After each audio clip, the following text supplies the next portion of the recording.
Bonsoir. Dans un peu plus de 48 heures, on revote. Allié, mais pas trop, à Viry-Châtillon, par exemple, pour le deuxième tour des municipales. Le candidat socialiste Dominique Le Breton a joué le jeu du rassemblement en s'alliant avec la maire sortante, Simone Mathieu, arrivée deuxième dimanche dernier, juste après le candidat UDI Jean-Marie Villain. Jusque-là, rien de surprenant. Il s'agit d'une alliance classique de ce type de scrutin, correspondant aux consignes données par le PS au niveau national. Mais ce matin, dans la presse, l'ex-candidat PS accusait sa nouvelle colistière du parti de gauche d'usurpation d'identité. La maire sortante aurait utilisé, sans son accord, une photo et une citation sur un document de campagne. Les explications de Maxime Lemaine. L'objet du délit, le voici. Le dernier document de campagne de la maire sortante Simone Mathieu, publié pendant l'entre-deux tours des municipales.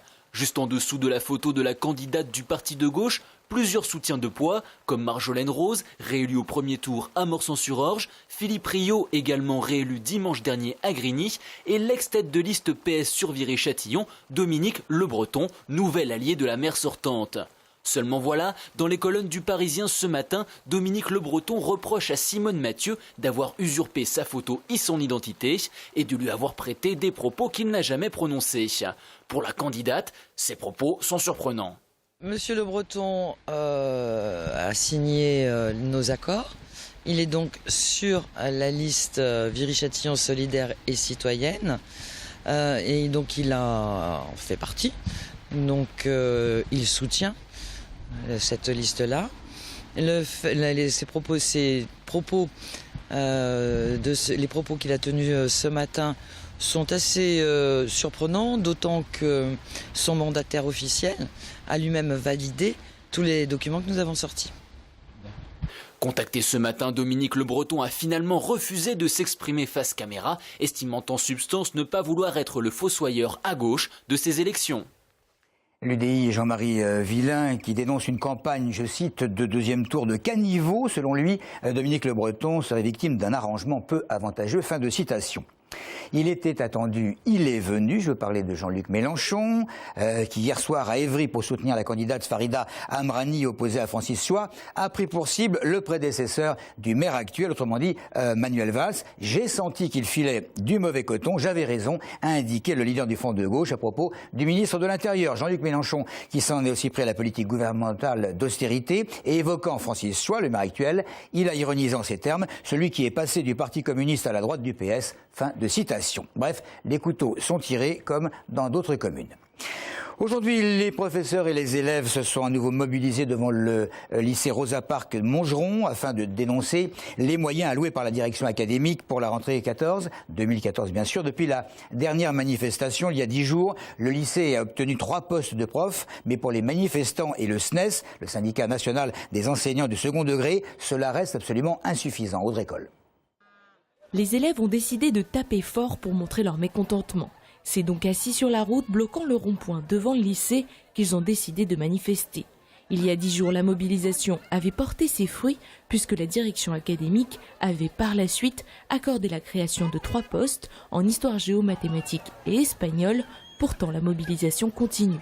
C'est une avancée non négligeable, on en est conscient, mais ce qu'on dit aussi, c'est que par rapport aux moyens qui nous ont été retirés par rapport à la rentrée 2013, c'est très largement insuffisant. Et encore une fois, pour l'instant, le bilan est négatif, puisque la rentrée 2014 risque d'être pire que la rentrée 2013. À présent, le lycée Rosa Parks espère obtenir davantage de moyens, notamment pour ouvrir de nouvelles classes en terminale, pour accueillir les redoublements et pouvoir maintenir les options artistiques. Nous, aujourd'hui, ce qu'on souhaite montrer, c'est qu'au niveau du lycée, on est toujours mobilisé, que c'est l'ensemble de la communauté éducative qui est mobilisée, élèves, professeurs, mais aussi les parents qui nous rejoindront demain pour une autre manifestation. La mobilisation se fait également dans d'autres lycées essonniens où les moyens pour la rentrée 2014 sont en dessous de ceux pour la rentrée 2013. Si des créations de postes sont annoncées dans le département, presque autant de suppressions sont prévues. De nombreuses entreprises sont séduites par un concept qui attire de plus en plus de consommateurs, des bocaux repas fournis par un camion cantine. C'est le food truck, mais les produits sont bons, sains, écolos. Et si j'en crois Héloïse Fagard, qui est allée voir à Génopole comment ça se passe. Héloïse Fagard, donc. Du local en bocal.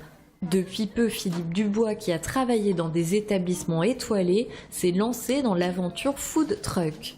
L'idée, c'est de proposer des repas de qualité produits localement aux travailleurs des entreprises de l'Essonne.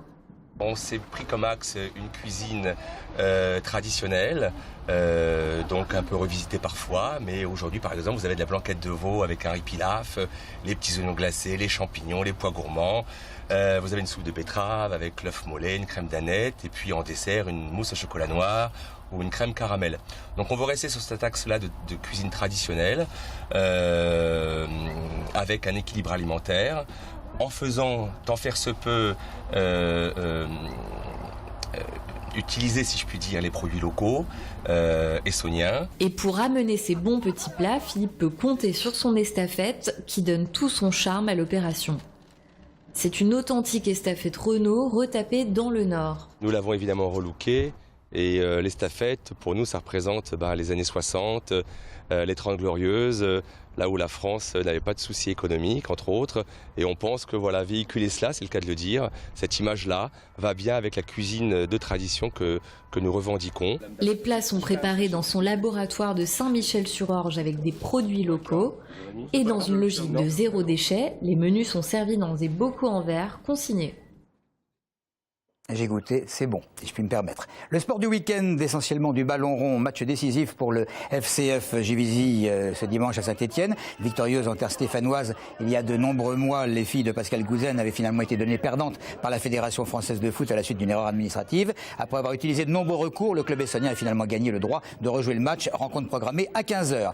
Nous passons à une victoire obligatoire pour Viry-Châtillon, demain en CFA, en position de relégable au classement du championnat avec 3 victoires. 11 nuls et 8 défaites, le club essonien va devoir absolument l'emporter face à Fontenay-le-Comte. Le match va débuter à 16h. Et puis quelques heures plus tard, le club de Sainte-Geneviève-des-Bois va recevoir la réserve de Châteauroux, leader de la poule G de CFA 2. Victoire Génovéfen qui rendrait service à l'équipe de Fleury-Mérogis dans la lutte pour la montée en CFA. Les joueurs de Bernard Bouger se rendront dans le même temps à Châtellerault. Voilà, c'est tout pour l'info. Merci de votre fidélité.